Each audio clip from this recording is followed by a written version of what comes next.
أنا أحبك يا شهر الخير لأنك أحلى أيامي أحب أزور أحبابي وأخواني أنا أحبك يا شهر الخير لأنك أحلى أيامي أحب إن الحمد لله نحمده ونستعينه ونستغفره ونعوذ بالله من شرور أنفسنا ومن سيئات أعمالنا من يهده الله فلا مضل له ومن يضلل فلا هادي له أشهد أن لا إله إلا الله وأن محمدا عبده ورسوله أما بعد يا أيها الذين آمنوا اتقوا الله حق تقاته ولا تموتن إلا وأنتم مسلمون يا أيها الناس اتقوا ربكم الذي خلقكم من نفس واحدة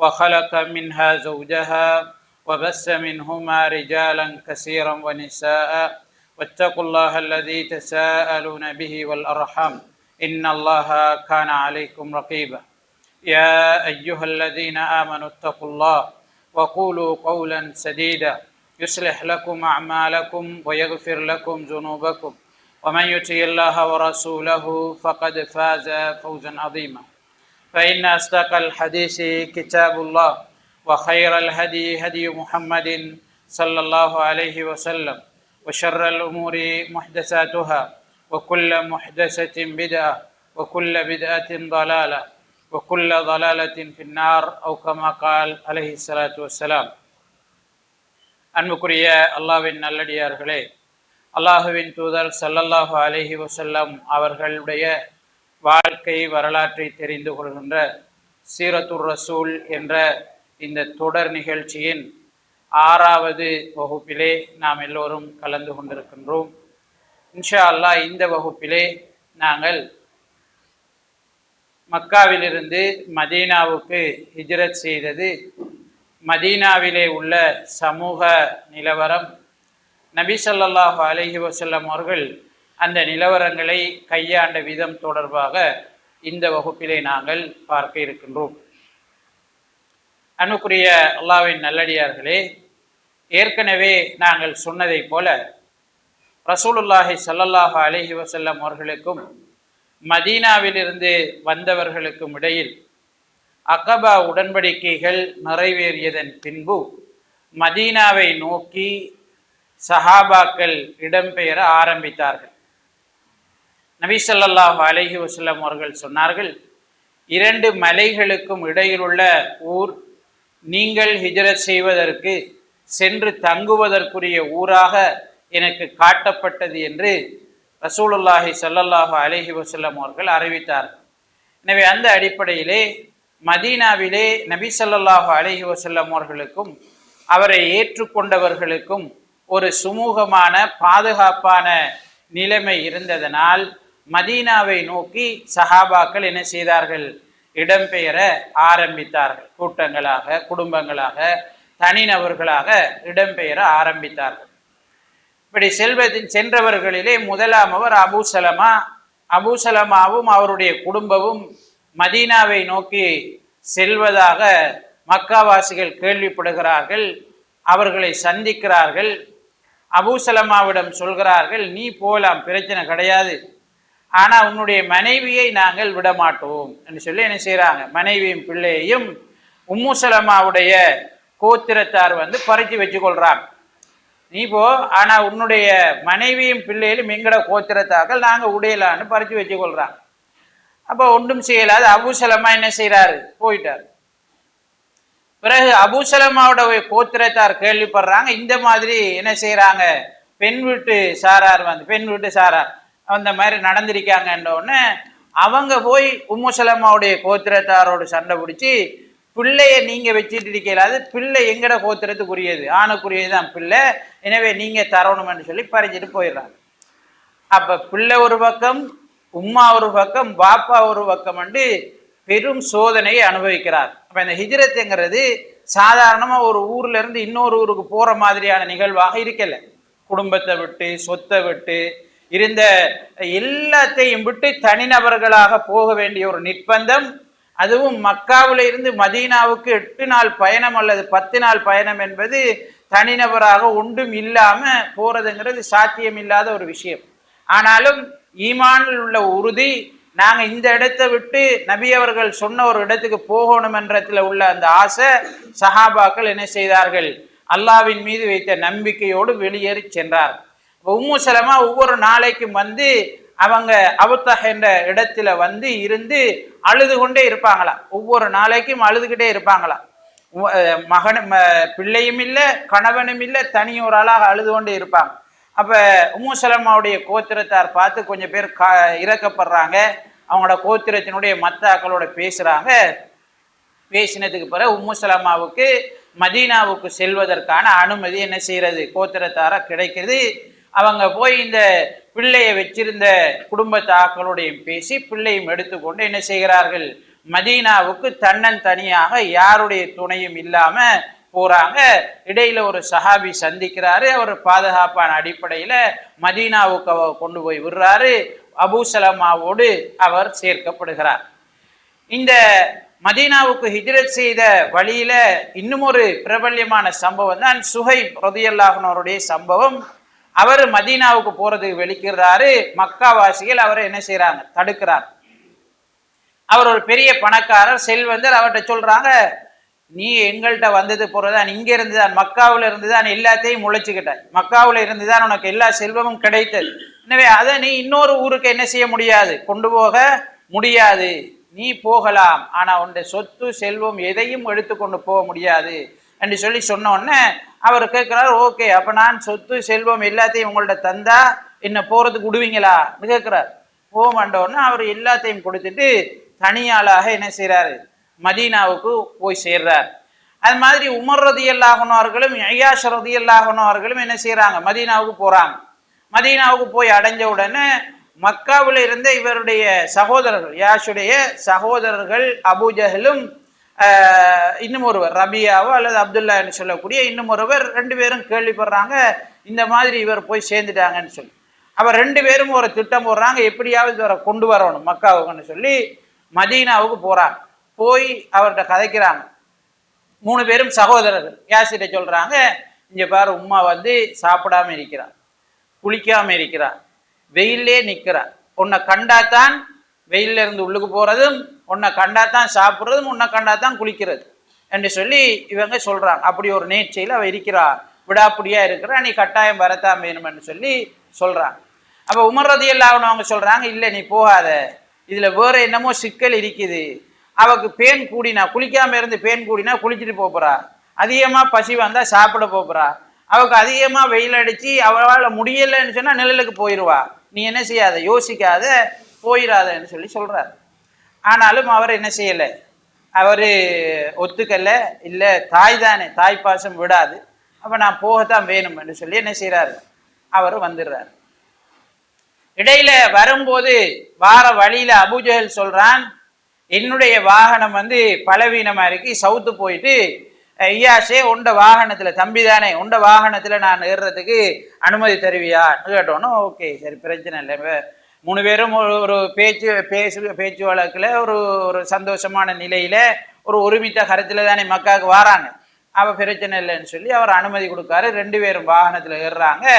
வாகனம் குறிப்பிட்ட தூரம் போயிட்டு அதனால ஏலாம உளுந்து படுத்தோன்னே அபூஜஹலும் அவரோட வந்த அடுத்த சகோதரனும் சேர்ந்து இவருடைய கை காலெல்லாம் கட்டுறாங்க. கட்டிட்டு இவரை ஒரு கைதியாக மக்காவுக்கு கொண்டு வராங்க. மக்காவுக்கு கொண்டு வந்து மக்காவாசிகள்கிட்ட சொல்றாங்க, இங்க பாருங்க, இப்படித்தான் எங்கட பேயன்கள் போனதை நாங்க கொண்டு வர போறோம் ஒவ்வொரு ஆளாக சொல்றாங்க. அடுத்த ஆக்கள்கிட்ட சொல்றான், உங்களோட கோத்திரத்துல இருந்து சில பேயன்கள் என்னஞ்சிருக்கி மதீனாவுக்கு போயிருக்கி, அவங்களையும் நீங்க இப்படி கொண்டு வாங்க, இப்படி போய் சொன்னா அவங்களை ஏமாத்தி கொண்டு வரலாம்னு சொல்லி அவன் அடுத்தவர்களிடம் சொல்கிறான். இப்ப இந்த மாதிரி நடந்துட்டு இருக்கிற நேரம் கிட்டத்தட்ட மக்காவில இருந்து இஸ்லாத்தை ஏற்றுக்கொண்டார்கள் அவ்வளோ பேரும் போயிட்டாங்க. ரசூல் ஸல்லல்லாஹு அலைஹி வஸல்லம் அவங்க, அபூபக்கர் ரலியல்லாஹு அன்ஹு, அபூபக்கருடைய குடும்பத்தில் இருந்த ஒரு சிலர், அது மாதிரி அலி ரலியல்லாஹு அன்ஹு, அபூபக்கருடைய அடிமை, இந்த மாதிரி கொஞ்சம் பேரை தவிர மற்ற எல்லாரும் மதீனாவுக்கு போயிட்டாங்க. தனி நபர்களாகவும் குடும்பங்களாகவும் கொஞ்சம் கொஞ்சமா அறிஞ்சு போயிட்டாங்க. எல்லாரும் இப்படி போன உடனே பெருந்தொகையான ஆக்கள் மக்காவில் இல்லைன்ற உடனே நபி ஸல்லல்லாஹு அலைஹி வஸல்லம் வாங்க அபூபக்கர் ரலியல்லாஹு அன்ஹுவங்கள தடுத்திருந்தாங்க. நீ போவானா, உனக்கு நான் அனுமதி தர வரைக்கும் நீ போவானான்னு அபூபக்கர் ரலியல்லாஹு அன்ஹுவங்கள தடுத்திருந்தாங்க. அப்ப இந்த மாதிரி பெருந்தொகையான ஆக்கள் வெளியேறணும்னா மக்காவாசிகளுக்கு என்ன செய்யுது, இது பகிரங்கம் ஆயிடுது. இவங்க எல்லாம் எதிரிவுக்கு பெய்த்தாங்க என்ற விஷயம் தெரிய வந்த உடனே மக்காவாசிகளுடைய தலைவர்கள் எல்லாம் தாருன் நதுவா என்று சொல்லக்கூடிய கிட்டத்தட்ட அண்டைய மக்காவாசிகளுடைய பாராளுமன்றம் அரசவை என்ற லெவல்ல இருந்ததுதான் தாருன் நதுவா என்று சொல்லக்கூடிய இடம். அப்ப அந்த இடத்துல எல்லாரும் என்ன செய்யறாங்க, கோத்திர தலைவர்கள் எல்லாம் ஒன்று சேர்கிறார்கள். நாம் இதுக்கு ஒரு முடிவு கட்டணும், என்ன இது பெரிய பிரச்சனை. மக்காவாசிகள் வியாபாரிகள், மக்காவாசிகள் ஷாம் பிரதேசத்துக்கு வியாபாரத்துக்கு போறேன்டா மதீனாவை தாண்டி தான் போகணும். இப்ப இவங்கெல்லாம் நம்மளால பாதிக்கப்பட்டவர்கள், நாம தான் அவங்களை இங்கிருந்து போறதுக்கு காரணம், நாம காரணம்னு அவங்களுக்கு தெரியும். அப்ப கடும் கோபத்தோட இருப்பாங்க. நம்ம போற வழியில இவங்க இருக்கிறது சரியில்லை, இவங்க எல்லாரும் போய் அங்க இஸ்லாத்தை பரப்பி மதீனாவிலே இஸ்லாம் ஆயிட்டும் என்று சொன்னால் நம்மளுக்கு ஷாம் பிரதேசத்துக்கு வியாபாரத்துக்கு போறது மிச்சம் கஷ்டம்னு சொல்லி அவங்க எல்லாரும் பேசிக்கிட்டாங்க. அப்ப எல்லா கோத்திர தலைவர்மாரும் ஒரு முடிவுக்கு வராங்க, ஓகே இது ஒரு முடிவுக்கு வரணும், நம்ம இதுல ஒரு முடிவுக்கு வரணும், இவங்களை அடக்கணும் என்ற ஒரு முடிவுக்கு வராங்க. இதை அடக்கிறதுக்கு வேறொரு வழியும் இல்லை, வேறொரு வழியும் இல்லை. அப்ப சில அறிவிப்புகள்ல வருது, ஒரு ஷைத்தான் ஒரு நல்ல மனிதருடைய தோற்றத்துல என்ன செய்யறான், அவர்களுக்குள்ள இருக்கிறான். அந்தாரும் நதுவாவில் அவர் ஒரு வேற ஊர்ல இருந்து நம்மளுக்கு ஆலோசனை சொல்வதற்காக வந்தவர்னு சொல்லி நினைப்புல அவங்க வச்சு கொண்டு இருக்காங்க, அவனை வச்சுட்டு இருக்காங்க. இப்ப வேற வழி ஒன்றும் இல்லை, இதுக்கு ஒரே வழி இப்ப இருக்கிற முஹம்மது ஸல்லல்லாஹு அலைஹி வஸல்லம் அவருக்கு ஒரு முடிவு கட்டுறது தான் இந்த பிரச்சனை அவ்வளவுக்கும் ஒரு முடிவாக அமையும் என்று சொல்லி என்ன செய்யறாங்க, பேசிக்கிறாங்க. என்ன செய்யற ஆலோசனை போகுது. அப்போ ஒரு ஆள் சொல்றாரு, இவரை நாம கண்காணாத தேசத்துக்கு திரட்டி விட்டுருவோம், இவர் எங்க போனாலும் நம்மளுக்கு பிரச்சனை இல்லை, அதுக்கு பிறகு அவர் என்னென்ன செய்யட்டும், நம்மளுக்கும் அவருக்கும் தொடர்பில்லாம இருப்போம், இந்த பிரச்சனை முடிஞ்சிரும்னு சொல்லி சொன்னாங்க. அப்ப ஷைத்தான் சொன்னான், இந்த மனித ரூபத்தில் இருக்கிற ஷைத்தான் சொன்னான், இல்லை இல்லை நீங்க அப்படி விட்டீங்கண்டா முகமதை பத்தி உங்களுக்கு தெரியும், அவர் நல்ல பேச்சாற்றல் உள்ளவர், நல்ல இதமாக மக்களோட பழகக்கூடியவர், நல்ல நட்பண்பு உடையவர். இப்ப இவரை நீங்க அப்படி விட்டீங்கன்னு சொன்னால் அந்த பகுதிக்கு போய் அங்க இருக்கிற ஆக்களை எல்லாம் கெடுத்து கூட்டிட்டு உங்களுக்கு இதெல்லாம் பிரச்சனை போடுவார். இப்ப நீங்க அந்த ஆலோசனை சரி வராதுன்னு சொல்லி தடுக்கப்படுகிறது. ரெண்டாவது ஒரு ஆலோசனை முன்வைக்கப்படுகிறது, நாம இவரை ஒரு வீட்டுல இரும்பு சங்கிலியால கட்டி பூட்டு போட்டு என்ன செய்வோம் வைப்போம், இவரை வெட்டக்கறக்கரையில அல்லாஹ் என்ன நாடுறானோ அவர் விஷயத்துல அது நடக்கட்டும், அது வரைக்கும் அவர் இருக்கட்டும் என்று சொல்லி என்னறாங்க சொல்றாங்க.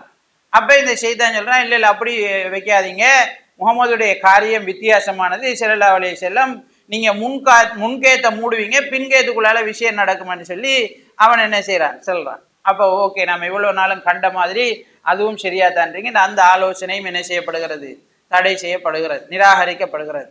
அபூஜஹல் சொல்றான், எனக்கிட்ட ஒரு ஆலோசனை இருக்கு, என்கிட்ட ஒரு ஆலோசனை இருக்கு. என்ன என்றால் மக்காவுல உள்ள ஒவ்வொரு கோத்திரத்தில இருந்தும் ஒரு பலமான இளைஞரை தேர்வு செய்யறது. மக்காவில இருந்து ஒவ்வொரு கோத்திரத்தில இருந்தும் ஒரு பலமான இளைஞரை தேர்வு செய்யறது. அந்த கோத்திரத்தாருடைய பிரதிநிதியாக அவர் வருவார். எல்லா கோத்திரத்தினுடைய இளைஞர்களையும் ஒன்று சேர்த்து முகமதை கொலை செய்ய வைக்கிறது. வச்சா யாரும் எந்த கோத்திரத்துக்கு எதிராகவும் ஒன்றும் செஞ்சுக்க மாட்டாங்க. ஆனா எல்லா கோத்திரமும் சேர்ந்துதான் முகமதை கொலை செஞ்ச ஸல்லல்லாஹு அலைஹி வஸல்லம் அவங்கள கொலை செஞ்சு வரும். எனவே யாரும் எந்த பிரச்சனையும் வராது, இப்படி செய்வோம் என்று சொல்றான். சொன்ன உடனே ஷைத்தான் மத்தாக்கள் எல்லாம் சேர்ந்து, இருந்ததும் எல்லாம் ஷைத்தான் தானே, எல்லா கூட்டமும் சேர்ந்து சரி இதான் முடிவு என்று சொல்லி என்ன செய்யறாங்க, முடிவு எடுக்கிறாங்க. நபி ஸல்லல்லாஹு அலைஹி வஸல்லம் அவர்களை கொலை செய்வதற்கான முடிவு எட்டப்படுகிறது. எப்ப கொலை செய்யற, நைட்டு அவர் தூங்கின உடனே நடுநிசியில பூந்து அவரை என்ன செய்யறது, கொலை செய்யறது முடிவு எடுக்கப்படுகிறது. நபி ஸல்லல்லாஹு அலைஹி வஸல்லம் அவர்களுக்கு அன்றைய நாள் அல்லாஹு தஆலா இந்த மாதிரி முடிவு எட்டப்பட்டிருப்பதாக என்ன செய்யறான், ஜிப்ரீல் அலைஹிஸ்ஸலாம் அவர்கள் ஊடாக அறிவிக்கிறான். ஜிப்ரீல் அலைஹிஸ்ஸலாம் அவங்க சொல்றாங்க, அல்லாஹு தஆலா உங்களுக்கு ஹிஜ்ரத் செய்வதற்கான அனுமதியை வழங்கி விட்டான், நீங்க இனி மக்காவை விட்டு போகலாம் என்று சொல்றாங்க. சொன்ன உடனே நபி ஸல்லல்லாஹு அலைஹி வஸல்லம் அவர்கள், இது சஃபர் மாசம், நபித்துவம் கிடைத்து 14வது வருடம் சஃபர் மாதத்துல இது நடக்குது, 27 அல்லது 26 புரை கால பகுதியில் இது நடக்குது. அப்ப நபி ஸல்லல்லாஹு அலைஹி வஸல்லம் அவங்க என்ன செய்யறாங்க, பகல் பொழுதுல வெயில் அடிச்சுட்டு இருக்கிற நேரம், நல்ல வெயில் நேரம். அபூபக்கர் ரலியல்லாஹு அன்ஹு அவருடைய வீட்டுக்கு வராங்க. வீட்டுக்கு வந்து கதவை தட்டுறாங்க. ஆயிஷா ரலியல்லாஹு அன்ஹா அவங்க சொல்றாங்க, ரசூல் ஸல்லல்லாஹு அலைஹி வஸல்லம் அவங்க வந்திருக்காங்கன்னு.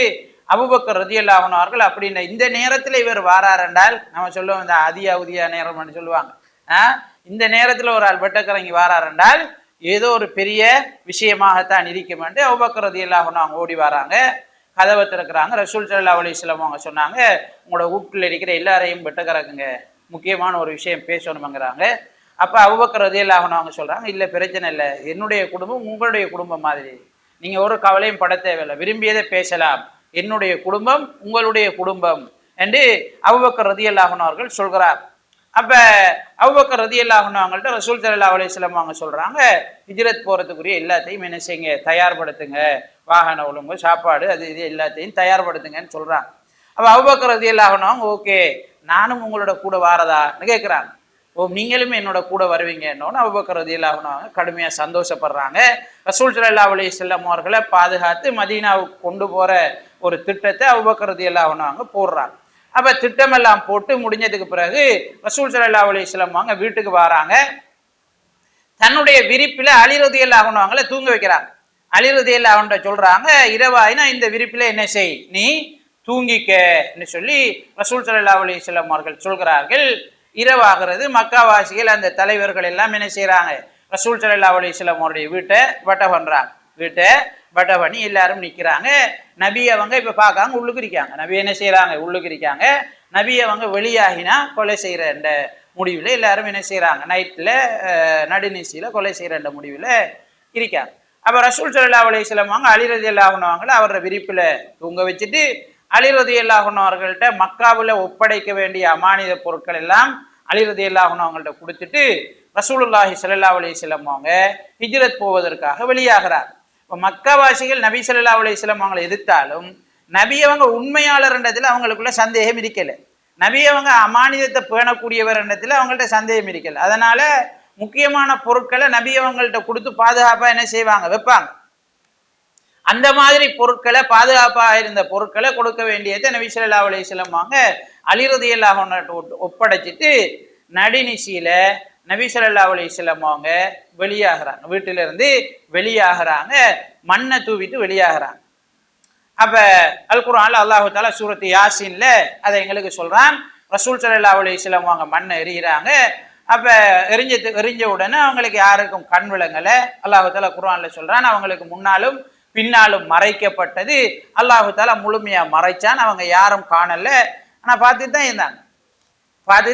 ஆனா ரசூலுல்லாஹ் போனது அவங்களுக்கு என்ன செய்யல, தெரியல. ஏற்கனவே நாங்க அபூலஹபுடைய மனைவி நபி அவங்களை வச்சுக்கிட்டு அபூபக்கர் சித்திக் ரலியல்லாஹு அன்ஹு அவங்கள்ட்ட திட்டின சம்பவம் பார்த்தோம். அப்ப நபி அவங்க அவருக்கு என்ன செய்யல, தெரியல. அப்ப மக்காவாசிகள் நின்றாக்களுக்கு நபி அவங்க தெரியல. நபி அவங்க என்ன செய்யறாங்க, வெளியேறி அபூபக்கர் ரலியல்லாஹு அன்ஹு அவருடைய வீட்டுக்கு போகிறார். போனதுக்கு பிறகு நல்ல ஒரு என்ன செய்யுது, சுபகுக்கு முன்ன அந்த சூரியன் உதயமாகிறதுக்கு முதல் அந்த இருக்கிற இருளும் ஒளியும் கலந்த அந்த கலசன்னு சொல்ற மப்பும் மந்தாரம்னு சொல்ற அந்த நேரம். அப்ப அந்த நேரம் ஒருவர் வாரார். ஒரு ஆள் வந்து கேட்காரு, என்ன நீங்க எல்லாரும் இன்னைக்கு நிக்கிற, எல்லாரும் இன்னைக்கு என்ன நிக்கிற எல்லாரும் வளர்ச்சின்னு சொல்லி அவங்க சொல்றாங்க, இல்ல முகம்மதை கொலை செய்யறதுக்கு நிற்கும். எங்க அவர் வீட்டுக்கு தூங்கிட்டு இருக்காரு, இந்த விரிப்புல தூங்குறார். என்ன செய்யறாங்க, காட்டுறாங்க. அவர் சொல்றார், பைத்தியம், அவர் ஏற்கனவே பெய்த்தார், நான் அவரை பார்த்துட்டு தான் பாரு, அவர் எவ்வளவு நேரம் போனேன், நீங்க என்ன செஞ்சிட்டீங்க, தோல்வி அடைஞ்சிட்டீங்க, உங்களை அவர் ஏமாத்திட்டாருன்னு சொல்லி இவர்கிட்ட சொன்னோன்னே இவங்க எல்லாரும் கை சேதப்படுறாங்க, வீட்டை உடைக்கிறாங்க, உள்ளுக்கு போறாங்க. அலி ரலியல்லாஹு அன்ஹு அவங்க என்ன செய்யறாங்க, தூங்கிட்டு இருக்காங்க. அப்ப அலி ரலியல்லாஹு அன்ஹு அவங்களை பிடிக்கிறாங்க, அவரை கட்டி காபத்துல்லாவுடைய கொண்டு வராங்க, அவருக்கு அடிக்கிறாங்க. அவர் எங்கன்னு கேட்கிறாங்க அலி ரலியல்லாஹு அன்ஹு அவங்கள்ட்ட. அவர் எங்கன்னு சொல்லலை. அலி ரலியல்லாஹு அன்ஹு அவங்க சொல்றாங்க, எனக்கு தெரியாது, என்ன நடந்ததுன்னு எனக்கு தெரியாதுன்னு அலி ரலியல்லாஹு அன்ஹு அவங்க என்ன செய்யறாங்க, சொல்றாங்க. இவருக்கு அலி ரலியல்லாஹு அன்ஹு அவங்களுக்கு ரசூல் ஸல்லல்லாஹு அலைஹி வஸல்லம் அவங்க ஹிஜ்ரத் போப்புறம் என்று சொன்னாரா இல்லாட்டி சொல்லலையான தகவல்கள் என்ன செய்யல, காணல. அப்ப ரசூல் ஸல்லல்லாஹு அலைஹி வஸல்லம் அவங்க என்ன நடந்துச்சு ஏது நடந்துச்சுன்னு சொல்லி அலி ரலியல்லாஹு அன்ஹு அவங்க சொல்றாங்க, எனக்கு தெரியாண்டு. அப்ப அடிச்சுட்டு அவங்கள என்ன செய்யறாங்க, விடுறாங்க. அதுக்கு பிறகு ரசூல் ஸல்லல்லாஹு அலைஹி வஸல்லம் அவங்கள விடக்கூடாதுன்னு சொல்லி என்ன செய்யறாங்க, மக்காவாசிகள் திரும்ப தாருன் நதுவாவில் ஆலோசனை நடக்குது. அப்ப சொல்றாங்க, நாங்க இவங்களை விழக்கூடாது, இது கடைசி சந்தர்ப்பம், நாங்க இதுக்கு எல்லா வழிகளையும் பயன்படுத்துவோம், எங்களால முடியுமான எல்லா வழிகளையும் பயன்படுத்துவோம், அபூபக்கரையும் முஹம்மது ஸல்லல்லாஹு அலைஹி வஸல்லத்தையும் உயிரோடையோ பிணமாகவோ என்ன செய்யணும், பிடிக்கும் சொல்லி முடிவுக்கு வரான். வந்து மக்காவாசிகளுக்கு அறிவிக்கிறாங்க, யாரு 2 பேரையும் உயிராகவோ அல்லது மரணித்த நிலையிலோ கொண்டு வந்தால் அவருக்கு 100 ஒட்டகம் பரிசு என்று அறிவிக்கப்படுகிறது. ஒட்டகம் என்றது இப்ப இருக்கிற என்ன இன்டர்கூலர், இப்ப இருக்கிற ஃபெஜ்ரோ அல்லது பென்ஸ் கார் அல்லது உயர்தரமான ஃபிளைட்டுக்குரிய விலை. அந்த டைம்ல ஒட்டகம் தான் மிக உயர்ந்த பெறுமதி வாய்ந்த செல்வம். அப்போ ஒரு ஆளுக்கு 100 ஒட்டகம் கிடைக்க போகுது என்ற உடனே அவர் மிச்சமே என்ன செய்வார், ஆசுவாசப்படுவார், மிச்சமே ஆசைப்படுவார். அப்ப இளைஞர்கள் எல்லாம் வெட்டக்கிறங்கிறாங்க, எல்லா பக்கத்திலையும் மக்காவாசிகள் சல்லடை போட்டு தேடுறாங்க. இந்த நேரத்தில் ரசூல் ஸல்லல்லாஹு அலைஹி வஸல்லம் அவர்கள் அன்று நைட்டு அபூபக்கர் ரலியல்லாஹு அன்ஹு அவருடைய வீட்டுக்கு போறாங்க. அபூபக்கர் ரலியல்லாஹு அன்ஹு அவர்கள் ஏற்கனவே என்ன செய்யறாங்க, 2 ஒட்டகங்களை தயார் செஞ்சு வச்சிருக்கிறாங்க. ரசூல் ஸல்லல்லாஹு அலைஹி வஸல்லம் அவங்கள்ட்ட ஒரு ஒட்டகத்தை கொடுக்குறாங்க, அவர் ஒரு ஒட்டகத்துல ஏறுறாரு. அவங்க வளமையாக மதீனாவுக்கு போற வழியால போகாம, மக்காவாசிகள் எந்த வழியால வளமையா மதீனாவுக்கு போவாங்களோ அந்த பக்கம் போகாம யமனுக்கு போற வழியில போறாங்க. யமன் பிரதேசத்தை நோக்கி போற வழியில போய் அந்த வழியில தான் சவுர் குகை இருக்குது. அப்ப அந்த சவுர் குகையில தங்குறது தான் பிளேன். அப்ப அந்த சவுர் குகையில என்ன செய்யறாங்க, 3 நாட்கள் போய் தங்குறாங்க. 3 நாட்கள் தங்குறாங்க. இப்ப மக்காவாசிகள் எங்க தேடுவாங்க, வளமையா மதீனாவுக்கு போற வழியில தான் தேடுவாங்க. இது யமனுக்கு போற வழி, அதை யோசிக்க மாட்டாங்க. அப்ப எல்லா பக்கத்தாலையும் தேடுறாங்க. ஒரு சில ஆட்கள் இங்காலையும் வந்திருக்கலாமோன்னு சொல்லியும் இங்காலையும் என்ன செய்யறாங்க, வந்து தேடிட்டு இருக்காங்க. அப்ப இந்த 3 நாளும் அபூபக்கர் ரலியல்லாஹு அன்ஹு அவருடைய குடும்பம் முழுமையாக இந்த நபி ஸல்லல்லாஹு அலைஹி வஸல்லம் அவர்களுக்கு ஹிதுமத் செய்கிற பணியிலே இருந்தது. அபூபக்கர் ரலியல்லாஹு அன்ஹு அவருடைய மகன் அப்துல்லா பின் அபி பக்கர், அவரோட பொறுப்பு என்னன்னா, ஒவ்வொரு நாளைக்கும் நைட்ல மக்காவில இருப்பார், மக்காவாசிகளோட இருப்பார், மக்காவாசிகளோட தூங்குவார், அங்கே இருப்பார். அங்க என்ன நடக்குதுன்றத காலையில என்ன செய்வார், பகலையில மக்காவாசிகளோட இருப்பார். ஃபுல்லா அங்க எங்க நடக்குது என்ன நடக்குதுன்றத அவங்கள்ட்ட இருந்து அறிஞ்சு கொள்வார். நைட் ஆகிற நேரம், மாலை ஆகிற நேரம் என்ன செய்வாரு, ரசூல் ஸல்லல்லாஹு அலைஹி வஸல்லம் அவங்கள்ட்டையும் அபூபக்கர் ரலியல்லாஹு அன்ஹு அவங்கள்ட்டையும் வருவார். வந்து என்ன திட்டம் போடுறாங்க, இப்ப என்ன நடந்திருக்கேன்னு ஒரு ஒற்றர் மாதிரி என்ன செய்யறாரு, அப்துல்லா பின் அபி பக்கர் ரலியல்லாஹு அன்ஹு அவங்க இருக்காங்க. அபூபக்கர் ரலியல்லாஹு அன்ஹு அவருடைய அடிமை ஆமிர் பின் ஃபுஹைரா, அவர் என்னன்னா ஆடு மேய்க்கிறது. இப்ப நபி அவங்களும் அபூபக்கர் ரலியல்லாஹு அன்ஹு அவர்களும் இருக்கக்கூடிய அந்த ஏரியாவில் ஆடு மேய்க்கிறது அவரோட வேலை. அப்ப அப்துல்லா பின் அபூபக்கர் வந்து போன வழியே இந்த ஆடுகள் அழிச்சிடும். ஆடுகளை மொத்தமா கொண்டு விட்டோன்னு அபூபக்கர் ரலியல்லாஹு அன்ஹு அவருடைய மகன் வந்து போன வழி தடம் விளங்காது. அப்ப அந்த தடம் ஒன்றும் இல்லாம அழிச்சிடும். அவர் ஆடு மேய்ச்சிக்கிட்டு மாலை ஆகிற நேரம் ஆட்டுல இருந்து பாரா கலந்து இவங்கள்ட்ட கொடுத்து போட்டு அவர் என்ன செஞ்சிருவார், போயிடுவார். இப்ப இதான் இந்த மாதிரி 3 நாளை என்ன செய்யறாங்க, கழிக்கிறாங்க. இப்ப தவுர் குகைக்குள்ள போற நேரம் அபூபக்கர் ரலியல்லாஹு அன்ஹு அவங்க முன்னுக்கு போறாங்க. அல்லாஹ்வின் தூதரே, நான் முதல்ல போய் இந்த குகையை கிளியர் பண்ணி என்ன இருக்குன்னு பார்த்து ஒழுங்குபடுத்திட்டு தான் உங்களை விடுவேன்னு சொல்லி அவர் முன்னுக்கு போறாரு. அதை துப்புரவு பண்றாரு. அதுல ஒரு ஓட்டை இருக்குது. அந்த ஓட்டையை தன்னுடைய ஆடையை கலட்டி அதை உள்ளுக்கு வச்சு அந்த ஓட்டைக்குள்ள அழுத்தி அவருடைய காலை அந்த ஓட்டையில என்ன செய்யறாரு, மறைக்கிறதுக்கு வச்சு கொள்றாரு.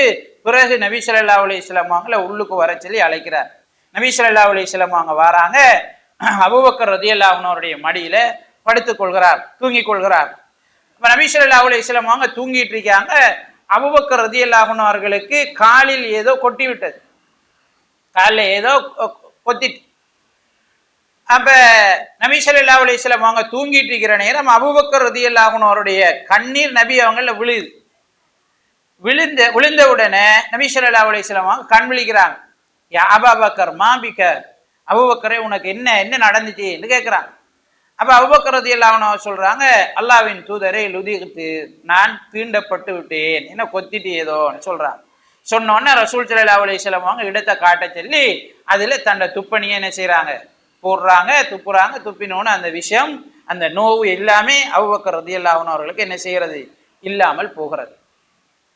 இந்த நேரம் இப்படி இருக்கிற நேரம் மேலுக்கு இந்த மலைக்கு மேல மக்காவாசிகளுடைய ஒரு குழு வந்து 2 பேரையும் தேடிட்டு நிற்கி ரவுண்டு மலை இந்த குகையினுடைய எல்லா பக்கங்களும் மேலாலையும் என்ன செய்யுது தேடிட்டு நிற்கி. அபூபக்கர் ரலியல்லாஹு அன்ஹு அவங்க சொல்றாங்க, ரசூல் ஸல்லல்லாஹு அலைஹி வஸல்லம் அவங்களை பார்த்து, அல்லாஹ்வின் தூதரே, இந்த மேலுக்கு நிற்கிற ஒருத்தன் அவனோட செருப்பை பார்த்தானண்டால் குனிஞ்சி நம்மளை கண்டுபிடிச்சிருவான். அவனோட செருப்பை குனிஞ்சி பார்த்தானண்டால் நம்மளை கண்டுபிடித்து விடுவான் என்று பயப்படுறாங்க. அபூபக்கர் ரலியல்லாஹு அன்ஹு ரசூல் ஸல்லல்லாஹு அலைஹி வஸல்லம் அவங்கள்ட்ட பயப்பட்டு சொல்றாங்க. நபி அவங்க சொல்றாங்க, அபூபக்கரே கோபப்படாத, நம்ம 2 பேர் இல்லை 3 பேர் இருக்க.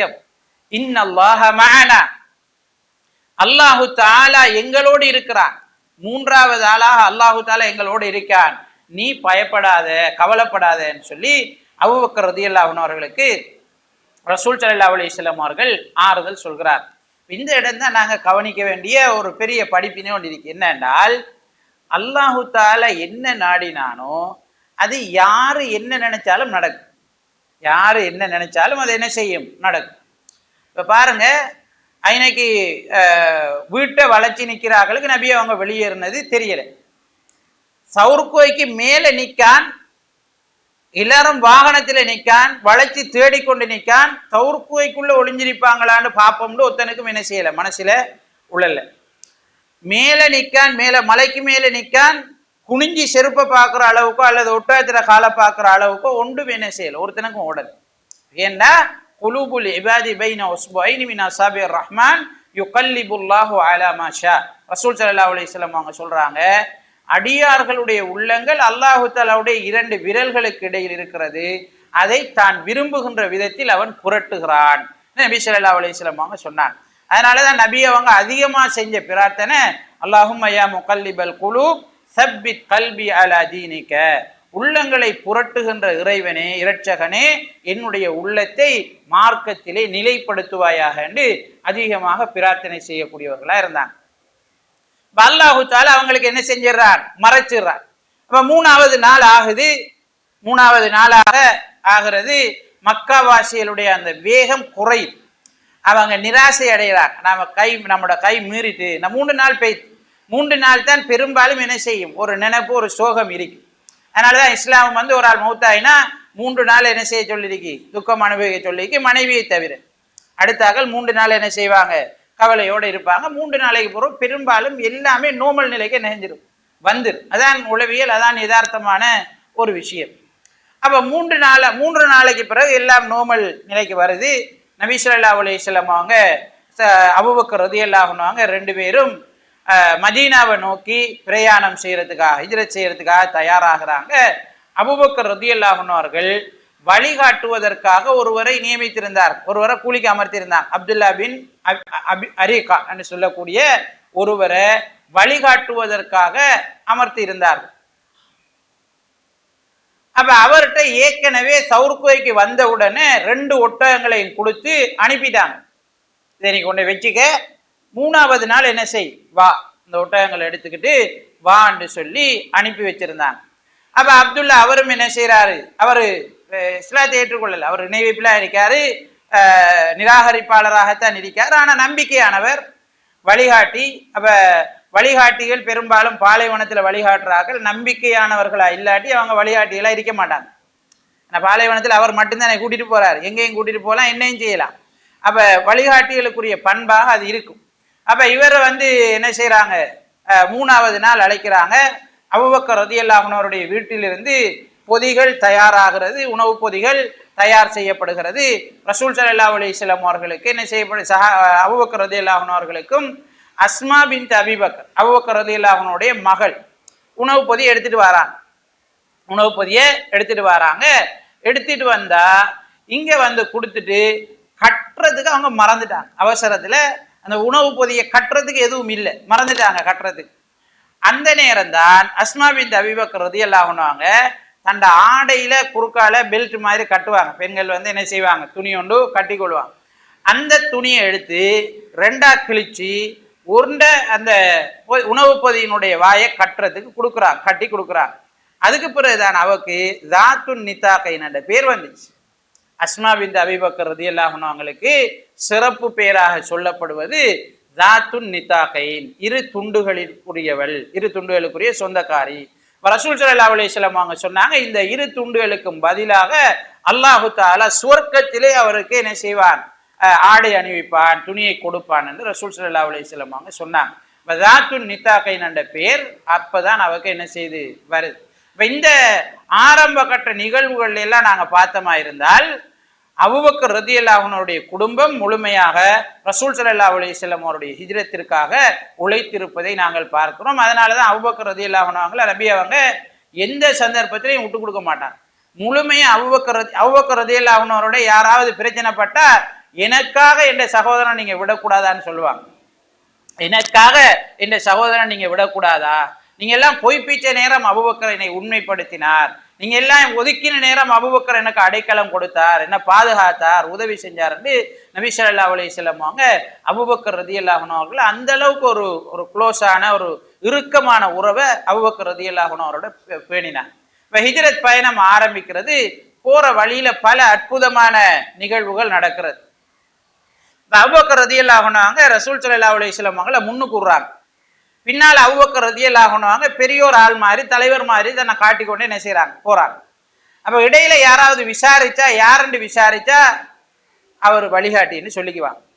அபூபக்கர் ரலியல்லாஹு அன்ஹு அவங்க சொல்லுவாங்க, அவர் வழிகாட்டி, நான் இப்படி இன்ன இடத்துக்கு போறேன், அவர் வழிகாட்டியா போறாருன்னு ரசூலுல்லாஹ் காட்டிக்குவாங்க. அப்ப அவர் அடுத்தாக்களுக்கு தெரியாது.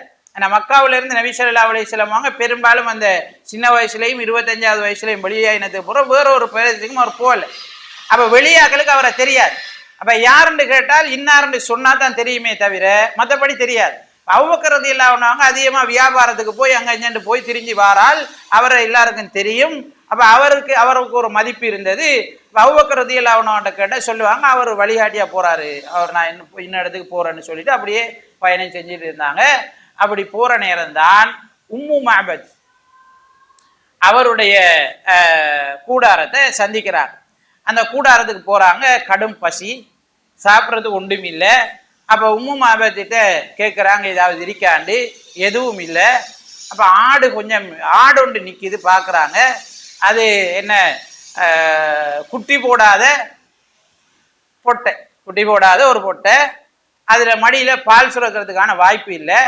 உம்மு மஅபத்திட்ட சொல்கிறாங்க, இதில் பால் இருக்கா, நான் கறக்கவான்னு சொல்லி. அப்போ அவவும் ஒரு விளையாட்டுக்கு மாதிரி இருந்தால் கறந்து எடுத்துக்கங்கன்ற மாதிரி சொல்கிறான். சொன்னோன்னே ரசூல் ஸல்லல்லாஹு அலைஹி வஸல்லம் அவங்க போய் பிஸ்மி சொல்லி பால் மடியை தடவுறாங்க. பால் சுரக்குது. நபி அவங்க குடிக்கிறாங்க. அபூபக்கர் ரலியல்லாஹு அன்ஹு அவங்க குடிக்கிறாங்க. உம்மு மஅபத் குடிக்கிறா. உம்மு மஅபத் பாத்திரங்களை கொண்டு வந்து நிரப்பி எடுத்துக்கொள்றான். ஆச்சரியமான ஒரு சம்பவம் நடக்குது. அப்ப இவ போனதுக்கு பிறகு ரசூல் ஸல்லல்லாஹு அலைஹி வஸல்லம் அவங்களுக்கு எல்லாம் முடிச்சுட்டு அவங்க வெளியாகி போயிட்டாங்க. போனதுக்கு பிறகு அபூ மஅபத் அவர் கொண்டு போன ஆட்டு மந்தைகளை மேய்ச்சிக்கிட்டு வீட்டுக்கு வரார். இப்ப இது மேய போகாம பலவீனப்பட்டு கிடந்த ஒரு ஆடு. அப்ப அதுலதான் இந்த மாதிரி நடக்குது. அப்ப அபூ மஅபத் வாராரு, பால் இருக்கு. அப்ப உம்மு மஅபத்திட்ட கேட்கிறாரு, இது என்ன நடந்த, எப்படி பால் வரும், நான் ஆட்டை கொண்டு போயிட்டேன், இதுலயும் பால் இல்லை, மத்தாக்கள் வாரத்துக்கும் வாய்ப்பு இல்லை, ஏற்கனவே வீட்டுலையும் பால் இருக்கல, இது என்ன நடந்துச்சு? அப்ப உம்மு மஅபத் விஷயத்தை இப்படித்தான் நடந்துச்சுன்னு சொன்னோடனே அவருக்கு விளங்கிட்டு அவர் சொல்றாரு, இந்த ஆளை தான் நான் காத்துட்டு இருந்தேன், இவரை நான் பின்பற்றி இவரோட போகணும்னு தான் நான் இருந்தேன், ஆனா நான் தவறிட்டேன் என்று சொல்லி அவர் என்ன செய்யறாரு, கை செய்தப்படுறாரு. பிறகு அவர் என்ன செய்யறாரு, இணைந்து கொண்டார் மதீனாவில் என்றதை நாங்கள் என்ன செய்யறோம், வரலாறுகளின் ஊடாக பார்க்கக்கூடியதாக இருக்கிறது. இப்படி நபி அவங்க ஹிஜ்ரத் செஞ்சுட்டு இருக்கிற நேரம் பலரும் மக்காவிலிருந்து நபி அவங்க தேடி வந்தாக்கள் சந்திக்கிறார்.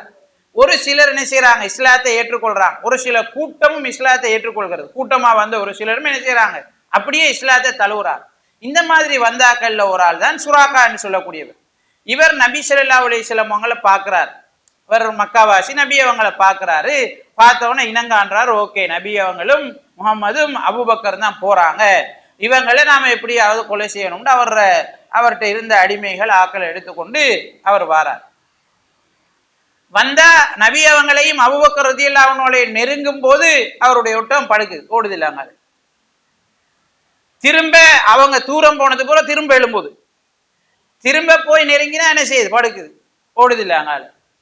திரும்ப நபி அவங்க தூரம் போனதுக்கு கூட எழுப்பி போகுது. அப்ப கடைசியா இவர் எப்படியாவது கஷ்டப்படுத்தி கட்டாயப்படுத்தி அதை கொண்டு போறாரு. அப்படி போன போது நபி அவருக்கும் இவருக்கும் இடையில பெரியோர் புகை மண்டலம், புழுதி மண்டலம் என்ன செய்யுது, உருவாக போக இயலாத மாதிரி அல்லாஹ் தஆலா என்ன செய்யறான், தடுக்கிறான். அப்ப இவர் பயப்படுறாரு, அச்சப்படுறாரு. நபி அவங்க தூரமாயினதுக்கு பிறகு திரும்ப அந்த புழுதி போயிருது.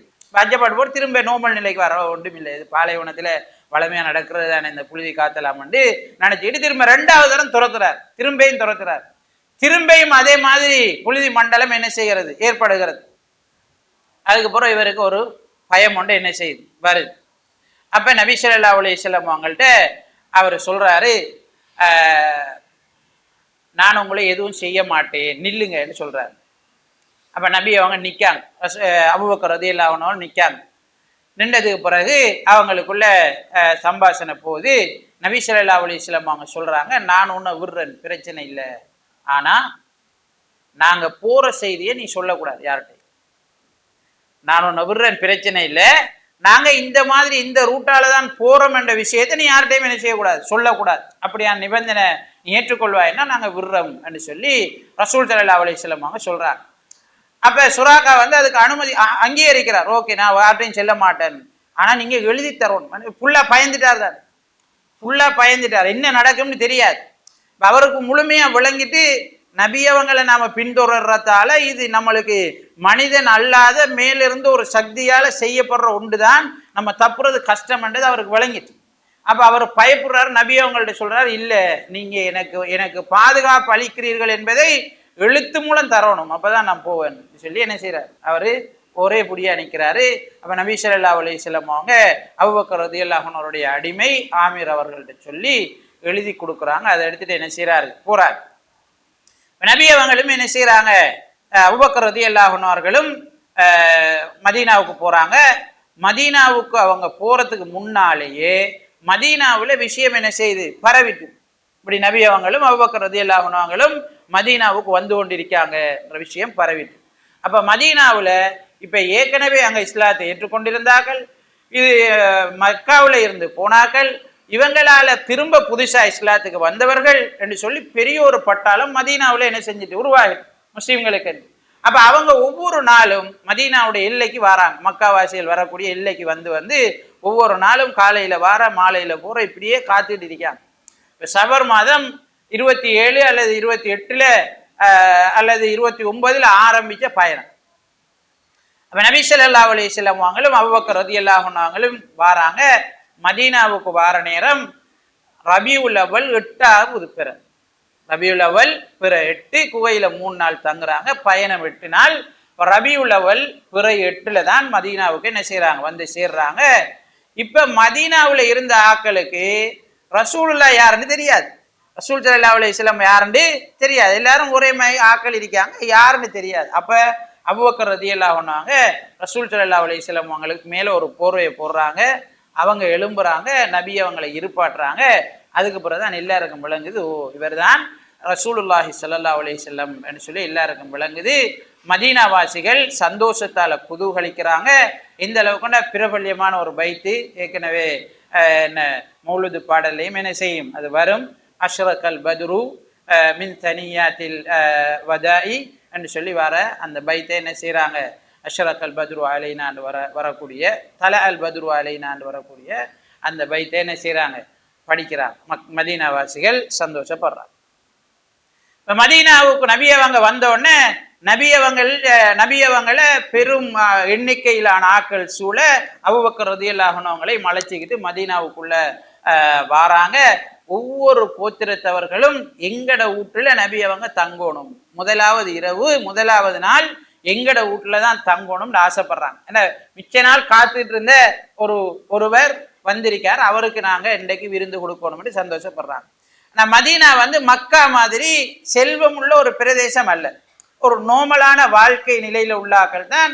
மதீனாவுடைய பொருளாதாரம் பெரிய அளவுல அவங்களுக்குள்ள பொருளாதார வளமைங்கிறது கிடையாது, யூதர்களுக்குள்ளதான் அது என்ன இருந்துச்சு, மத்தாக்கள்கிட்ட அந்த மாதிரி பொருளாதார வளம் இல்லை. ஆனா அவங்களோட மனசு விசாலமான, அவங்களோட மனசு அடுத்தாக்களுக்கு உதவி செய்யக்கூடிய மனசு. அதனாலதான் நபி ஸல்லல்லாஹு அலைஹி வஸல்லம் அவங்க அன்சாரிகள் என்று என்ன செய்தார்கள், பேர் பெற்றார்கள். உதவியாளர்கள், உதவி செய்யக்கூடியவர்கள் என்ற பேர் அவங்களுக்கு என்ன செஞ்சிச்சு, வந்துச்சு. தங்கள்கிட்ட இல்லாட்டியும் அடுத்தாக்களுக்கு கொடுத்து, தங்களுக்குரியதை அடுத்தாக்களுக்கு கொடுத்து உதவக்கூடிய மனப்பாங்கு அவர்களுடைய மனப்பாங்கு. அப்ப நபி அவர்களையும் அபூபக்கர் ரலியல்லாஹு அன்ஹு அவர்களையும் அதிகமாக வரவேற்றார்கள். நபி அவங்க சொன்னாங்க, இல்ல, இந்த ஒட்டகம் ஏவப்பட்டுள்ளது, ஒட்டகத்தை யாரும் டிஸ்டர்ப் பண்ணாதீங்க, இது எங்க போய் நிக்குதோ அங்கதான் நாங்க தங்குறேன், எங்க போய் நிக்குதோ அங்கதான் நாங்க தங்குறேன்னு நபி ஸல்லல்லாஹு அலைஹி வஸல்லம் அவர்கள் சொல்கிறார்கள். அது ஒரு இடத்தில் நிற்கிறது, பனு நஜ்ஜார் கோத்திரத்தினுடைய இடம். அங்கே குபா பள்ளி என்ன செய்யப்படுகிறது, இஸ்லாமிய வரலாற்றில் உருவாக்கப்பட்ட முதலாவது பள்ளிவாயில் குபா பள்ளிவாயில் உருவாக்கப்படுகிறது. அங்கு 2-3 நாட்கள் நபி ஸல்லல்லாஹு அலைஹி வஸல்லம் அவர்கள் தங்குகிறார்கள்.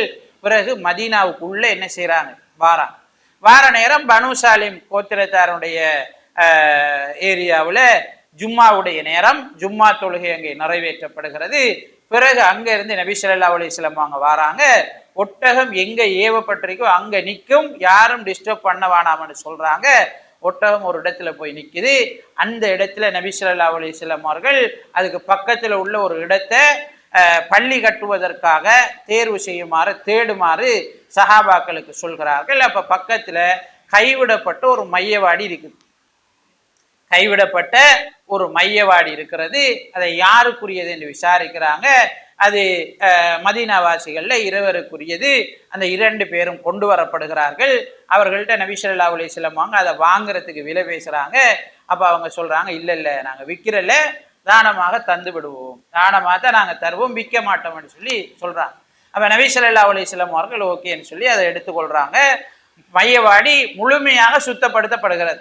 அதுல உள்ள காடுகள் அகற்றப்படுகிறது, கபறுகள் எல்லாம் தோண்டப்படுகிறது. தோண்டப்பட்டு அதுல உள்ள எச்ச சொச்சங்கள் எல்லாம் இன்னும் ஒரு இடத்துல கொண்டு போய் என்ன செய்யப்படுகிறது, அடக்கம் செய்யப்படுகிறது. அதனாலதான் சொல்லுவாங்க, கைவிடப்பட்ட மையவாடிகள்ல பள்ளி கட்டுவதாக இருந்தால், அல்லது ஜனாசா அடக்கப்பட்டிருக்கக்கூடிய இடத்துல பள்ளி கட்டுவதாக இருந்தால், கண்டிப்பாக அந்த கபறுகள் என்ன செய்யப்பட வேண்டும், தோண்டப்பட வேண்டும்.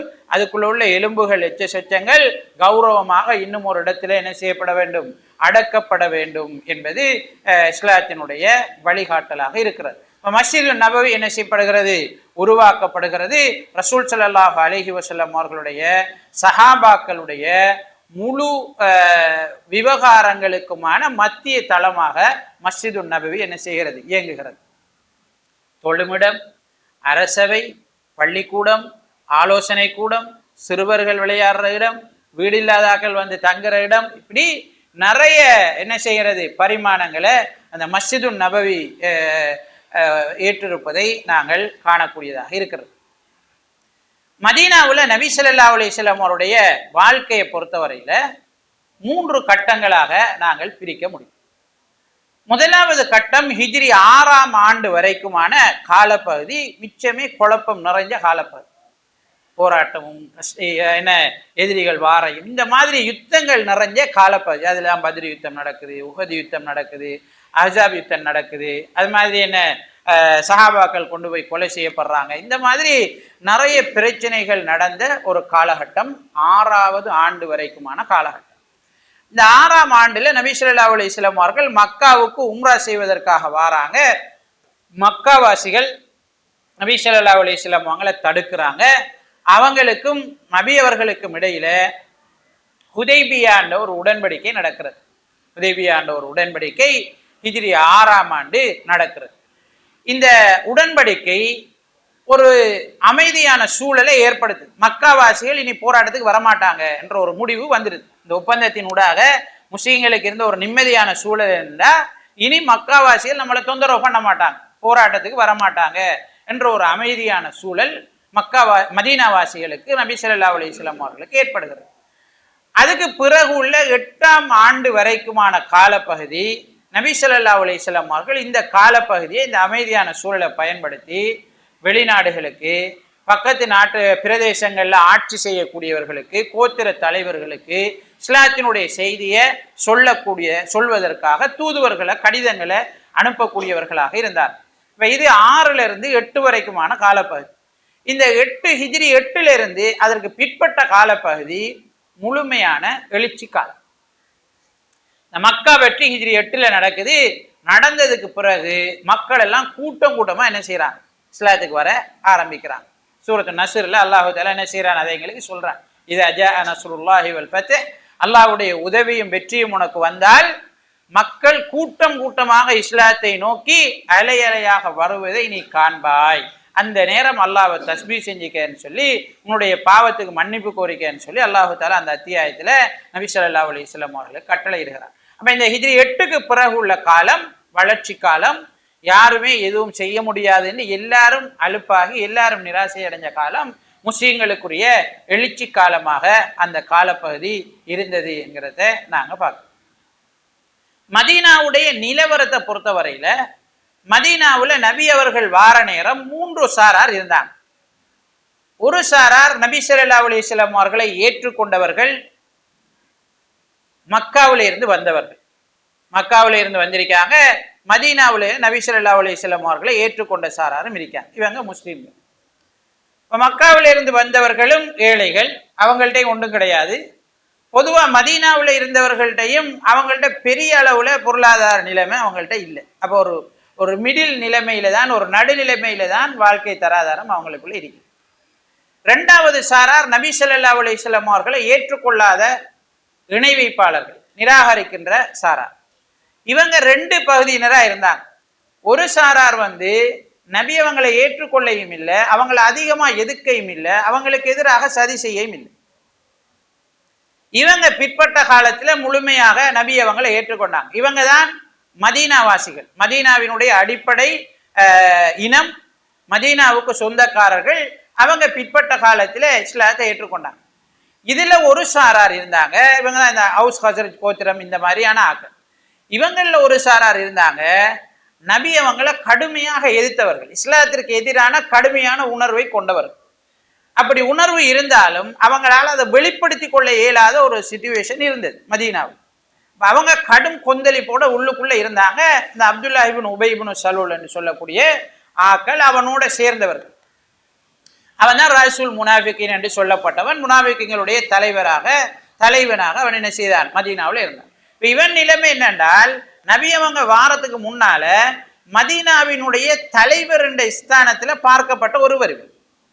கிட்டத்தட்ட ஹவுஸ் ஹஸரஜ் கோத்திரத்தாருக்கு இடையில உள்ள முருகல் நிலையெல்லாம் ஓரளவு தணிஞ்சு அவங்கள 2 பேரையும் உண்டாக்கி தலைவராகிற நிலையில அந்த கனவுல அப்துல்லா இப்னு உபை இப்னு சலூல் இருந்தார். அப்ப இவர் வந்த உடனே மக்கள் எல்லாம் இவருக்கு பின்னால போனோடனே இவனுக்கு கடுப்பாயிட்டு, பிரச்சனை ஆயிட்டு. அப்ப இவன் நபி ஸல்லல்லாஹு அலைஹி வஸல்லம் அவர்களை கடுமையாக எதிர்க்கிற ஒரு நிலையில இருந்தான். அவனோடு அவனுடைய உணர்வுல உள்ளவர்கள் எல்லாம் சேர்ந்து முஸ்லீம்களாக ஒன்று செய்யலாம், உள்ளுக்குள்ள இருந்த ஏதாவது செய்யணும்னு சொல்லி அவன் கொஞ்சம் பேர் சேர்ந்து இஸ்லாத்தை என்ன செய்தான், ஏற்றுக்கொண்டான். அவர்கள் முனாஃபிக்குகளாக இருந்தார்கள். நபி அவர்களுக்கு அல்லாஹு தஆலா என்ன செய்தான், அவர்களை இனங்காட்டி கொடுத்தான். எங்க வரலாறு எங்களுக்கு தெரிந்த அல்லது உள்ள வரலாறாக இருக்கிறது. மதீனாவில் இருந்த 3வது சாரார் யூதர்கள். மதீனாவில் இருந்த 3வது சாராரை பொறுத்தவரையில யூதர்கள் இருந்தார்கள். இவங்க வேற்று இடங்கள்ல இருந்து மதீனாவுக்கு குடியேறியவர்கள், வேறு பிரதேசங்கள்ல இருந்து மதீனாவுக்கு குடியேறியவர்கள். இவர்கள் மதீனாவுக்குரிய சொந்தக்காரர்கள் அல்ல, அடிப்படை இனக்குழுமம் அல்ல, வேறு பிரதேசத்திலிருந்து குடியேறினார்கள். இவங்க மிச்சங்காலமா அங்க குடியேறி வாழ்றதுனால அரேபியர்களோட மதீனாவாசிகளோட திருமணம் செஞ்சு கிட்டத்தட்ட அவங்களோட அபராணி மொழியெல்லாம் விட்டு அரபு மொழி கதைச்சி பேர்களும் அரபு மொழியில வார அளவுக்கு ஐக்கியமாயிட்டாங்க மதீனாவில். இந்த மாதிரி இருந்தாங்க. ஆனாலும் அவங்க மதீனாவாசிகளை விட தங்களை உயர்ந்தவர்களாக தான் நினைச்சிட்டு இருந்தாங்க. மதீனாவாசிகளை விட நம்ம உயர்ந்தாக்கள், நம்மள இருந்து ஒரு நபி வர போறார், இவங்கெல்லாம் நம்மளோட அடிமைகளா இருப்பாங்க, இவங்களோட சொத்தெல்லாம் எங்களுக்கு ஹலால், இவங்களோட நாங்க என்ன செய்யலாம், போராடலாம், அது எங்களுக்கு அனுமதி, இவங்க எங்களுக்காக படைக்கப்படுறீங்க. அப்படி இந்த யூத சித்தாந்தத்தில் இருக்கக்கூடிய அந்த நம்பிக்கையெல்லாம் என்ன செய்தாங்க, வச்சுக்கிட்டு ஒரு தெனாவட்டத்தான் என்ன செஞ்சாங்க, மதீனாவில் வாழ்ந்துட்டு இருக்காங்க. இவங்கள்ல இருந்த பிரபல்யமான கோத்திரம் 3: பனு குறைலா, பனு நுதைர், பனு கைனுகா என்ற 3 பிரபல்யமான கோத்திரம் இருந்தது. இந்த பனு குறைலாங்கிறது ஹஸ்ரஜ் கோத்திரத்தோட டையப்பா இருந்துச்சு. அந்த ரெண்டு சாராருக்கும் இடையில சுமூகமான உறவு இருந்துச்சு. பனு நுலைரும் பனு கைனுகாவும் அவுஸ் கோத்திரத்தோட சுமூகமான உறவுல இருந்துச்சு. இப்ப இந்த யூதர்களுடைய வேலை என்ன என்றால், அவுஸ் கோத்திரத்தில் இருக்கிறவன் ஹசரத் கோத்திரத்துக்கு எதிராக அவுஸ் கோத்திரத்தை தூண்டுறது. இந்த அவுஸ் ஹஜரத் கிளையாருக்கு இடையில பரம்பரை போர் நடந்தது என்று நாங்க தெரிஞ்சிருக்கோம். அவங்க பரம்பரை பகையோடு இருந்தாங்கன்னு எங்களுக்கு தெரியும். அப்ப இந்த பகையை மூட்டினது, இந்த போராட்டத்தை உருவாக்கினது, இந்த போராட்டத்துக்கு நிதி கொடுத்தது, அவங்களுக்கு கடன் கொடுத்து அவங்கள கடனாளிகளா வச்சுக்கிட்டு தங்களோட வேலைகளை பார்த்து கொண்டிருந்த இந்த யூதர்கள், இந்த கோத்திரங்கள். இப்ப ஹசரத் கோத்திரத்தாருக்கு ஒரு கஷ்டம் வரக்குள்ள அவனை விடக்கூடாண்டு, நாங்க உங்களுக்கு வேண்டிய உதவியை செய்யறோம், நீங்க என்ன செய்யுங்க, இப்படி செய்யுங்க அப்படி செய்யுங்கன்னு சொல்லி அவன் என்ன செய்யறது, இஞ்சால உதவியை செஞ்சு அவுஸுக்கு எதிராக கிளப்பி விடுறது. அவுஸ் கோத்திரத்தாரோட உறவுல இருக்கக்கூடிய யூத குழுக்கள் அவுஸ் கோத்திரத்தாருக்கு என்ன செய்யறது, கடன்களை கொடுக்கறது. அவங்களுக்கு இவங்களோட தொழில் பிரதானமா வட்டி கொடுத்து மக்களோட சொத்துக்களை சேகரிச்சு அவங்க தான் சொத்துக்காரர்களா இருந்தாங்க. அவங்க தான் என்ன செஞ்சாங்க, யூதர்கள் மிக செல்வந்தர்களாக மதீனாவில் இருந்தாங்க. இல்லை எல்லாரோட சொத்தும் இவங்களோட கையில கடன்லே வச்சிட்டு இருப்பாங்க. அதே தான் இன்றைக்கும் நாடுகளுக்கு இடையில டெவலப் பண்றான் பாருங்க. அதே அந்த காலத்துல யூதர்கள் என்ன செஞ்சாங்களோ அதே தான் இப்ப நாடுகளை என்ன செய்யறது, கைப்பற்றுறதுக்கு, நாடுகளை அடிமைப்படுத்துறதுக்கு கடனை கொடுத்து வட்டியை மட்டும் எடுத்துக்கிட்டு கடனா இருக்கும், வட்டியை மட்டும் கட்டி இருக்கிறது தான். அப்ப இவர் ஏதாவது நாடு முருகலுக்குள்ள ஏதாவது பிரிஞ்சு போறதுக்குள்ள வந்தா அந்த நாட்டை மொத்தமா என்ன செஞ்சு பொருளாதாரத்தை வீழ்ச்சி அடைஞ்சு அவனை பயமத்தாட்டி அவனுக்கு எதிராக வேலை செய்யற அன்றுல இருந்து இன்றைக்கு வரைக்கும் என்ன செய்யறான், அதை தான் தொடர்ந்து அவன் செஞ்சுட்டு இருக்கான். அப்ப மதீனாவிலையும் இந்த மாதிரி என்ன செய்யறாங்க, யூதர்கள் ஹவுஸ் ஹசரஜுக்கு இடையில பிரச்சனையை உண்டு பண்ணி தங்களை பாதுகாத்து கொள்ற தங்களோட சொத்து செல்வங்கள் தங்களோட கோத்திரங்களை மதீனாவுல நல்லா வச்சு கொள்ற ஒரு தந்திரத்தை அவங்க என்ன செஞ்சாங்க, தொடர்ந்து பேணி கொண்டிருந்தார்கள். நபி ஸல்லல்லாஹு அலைஹி வஸல்லம் அவர்களுடைய வருகை யூதர்களுக்கு மிகப்பெரிய ஒரு ஆபத்தாக அமைஞ்சிச்சு. மிகப்பெரிய ஒரு ஆபத்தை யூதர்களுக்கு என்ன செய்தது, கொடுத்தது. அவங்களோட தொழில் தடப்பட்டது. அவுஸ் ஹஜரத் கோத்திரத்தாருக்கு இடையில இருந்த பகை என்ன செய்தது, இல்லாம போனது. ரெண்டு பேரும் காக்கா தம்பி மாதிரி, சகோதரர்கள் மாதிரி ரெண்டு கோத்திரத்தாரும் பழக ஆரம்பிச்சாங்க. எல்லாரும் மனிதர்கள், எங்களுக்குள்ள ஏற்றத்தாழ்வு இல்லை, உயர்வு தாழ்ச்சி கிடையாது, ஒரு ஆள்கிட்ட இல்லாத இன்னொரு ஆளுக்கு கொடுத்து உதவணும், இருக்கிறத கொடுக்கணும் என்ற மனோநிலை எல்லாம் ஆக்களுக்குள்ள உருவாகுது. அப்ப இந்த கோத்திரத்தார் எல்லாரும் நபி அவங்களை தலைவராக ஏற்று நபி அவங்களுக்கு பின்னால போக துவங்கின உடனே யூதர்களுக்கும் என்ன செய்யுது, இது அவர்களுடைய நலவுகளுக்கும் அவர்களுடைய இருப்புக்கும் அவர்களுடைய இந்த வேலைகளுக்கும் அவர்களுடைய தொழிலுக்கும் பிரச்சனையாக மாறுது. அப்ப அப்துல்லா பின் உபை பின் சலூலுடைய குழுவில் ஒரு சாரார், யூதர்கள் என்கிற இன்னும் ஒரு சாரார் என்கிற ரெண்டு எதிரணிகள் நபி அவர்களுக்கு எதிராக உருவாகுது. ஒரு எதிரணி நபி அவங்களோட சேர்ந்திருக்கான், இன்னொருத்தன் வெளியில இருந்து நபி அவர்களுக்கு எதிராக வேலை செய்கிற ஒரு நிலைமை மதீனாவுக்குள்ளே உருவாகிறது. நபி ஸல்லல்லாஹு அலைஹி வஸல்லம் அவர்களும் சஹாபாக்களும் மதீனாவுக்கு போன உடனே முஹாஜிர்கள் மக்காவில் இருந்து வந்தவர்கள் எதுவும் இல்லாம தான் வந்திருந்தாங்க. இப்ப நபி ஸல்லல்லாஹு அலைஹி வஸல்லம் அவங்க இவங்களுக்கு ஒரு நோமலான வாழ்க்கை, ஒரு சாதாரணமான வாழ்க்கையை உருவாக்குறதுக்காக மக்காவில் இருந்து வந்தவர்களை மதீனா வாசிகளோட இணைச்சு விட்டாங்க. மக்காவில் இருந்து வந்த ஒரு ஆளை மதீனாவில் இருக்கிற ஒரு ஆளோட, நீங்க இவருக்கு சகோதரன், நீங்க இவருக்கு சகோதரன், நீங்க இவர சொல்லிய பாருங்க, நீங்க இவருக்கு உதவி செய்யுங்க, நீங்க இவருக்குரிய தேவைகளை நிவர்த்தி செய்யுங்க, ஒவ்வொரு ஆளோட என்ன செஞ்சாங்க, நபி ஸல்லல்லாஹு அலைஹி வஸல்லம் அவர்கள் இணைத்து விட்டார்கள். அது மிகப்பெரிய தீர்வாக இருந்தது. மக்காவாசிகள் ஒன்றுமில்லாம வந்து நின்றாங்க.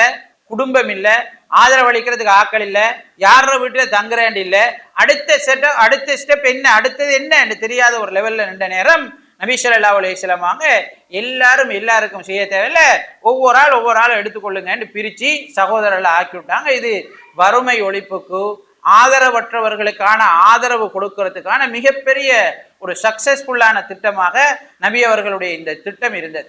நபி ஸல்லல்லாஹு அலைஹி வஸல்லம் அவர்கள் மதீனாவுல சகோதரத்துவம் சம்பந்தமாக அதிகமாக பேசினார். இர்ஹமு மன் ஃபில் அர்தி யர்ஹமுக்கும் மன் ஃபிஸ் ஸமா, நீங்க உலகத்துல இருக்கிற ஆக்களுக்கு உதவி செய்யுங்க, இரக்கம் காட்டுங்க, வானத்துல இருக்கிறவன் உங்களுக்கு இரக்கம் காட்டுவான்.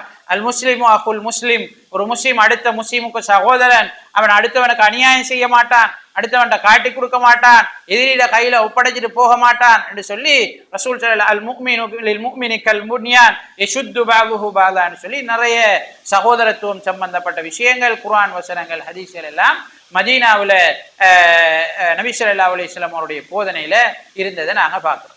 அது மாதிரி மதீனாவுடைய வாழ்க்கையை பொறுத்த வரைக்கும் மக்காவினுடைய வாழ்க்கையை விட சற்று வித்தியாசமானது. மக்காவை பொறுத்த வரைக்கும் அங்க இஸ்லாமிய அரசோடு சம்பந்தப்பட்ட விஷயங்களோ, கொடுக்கல் வாங்கலோடு சம்பந்தப்பட்ட விஷயங்களோ, பொதுவான தன்மைகளோடு தொடர்பான விஷயங்களோ, இந்த மாதிரி ஒரு நாட்டுக்கு தேவையான சட்டதிட்டங்கள் சம்பந்தமான விஷயங்கள் மக்காவுக்கு தேவைப்படலை. மக்காவுல ஈமானோடு சம்பந்தப்பட்ட விஷயங்கள், ஈமானுடைய அடிப்படை விஷயங்கள், அது மாதிரி பண்பாடுகள், இந்த மாதிரி விஷயங்கள் தான் மக்காவுல என்ன செய்தது, குர்ஆனிய வசனங்களை பார்க்கிற நேரம் இருந்தது. ஆனா மதீனாவுக்கு வந்த உடனே அந்த வாழ்க்கை என்ன செய்கிறது, வித்தியாசப்படுகிறது.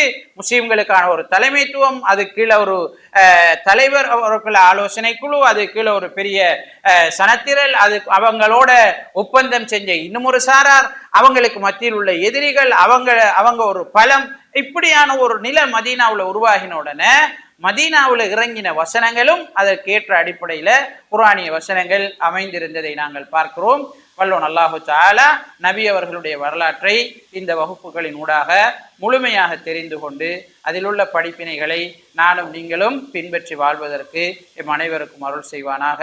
ஆமீன் ஆமீன். வாஹிரு தஅவானா அல்ஹம்துலில்லாஹி ரப்பில் ஆலமீன். வஸ்ஸலாமு அலைக்கும் வரஹ்மத்துல்லாஹி வபரகாத்துஹு.